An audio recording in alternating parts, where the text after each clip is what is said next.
បានឃើញបានយល់ចង់ស្គាល់ទាំងត្រារីស្រងដូចតាឈ្មោះថារំដួលសុរិនចិន្តាចំបាញ់ធ្លាប់គេសុបិនប្រហើតែក្លិនសុរិនភពស្នេហ៍កវីអារម្មណ៍លងឆ្លងនឹងសម្រស់សពភ័ណ្ឌសំផង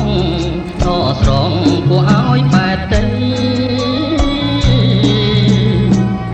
ដោយផ្កាក្រពុំកំពុងពេញវ័យនៅក្នុងលោកីរកស្រីមកផ្ទឹមពុំបានកាមានស្រទាប់ដោះជាប់នឹងមេឃរំដួលចម្លែកក៏ផ្លែក្រអូបរកគ្មានណារំដួលសុរិនល្អ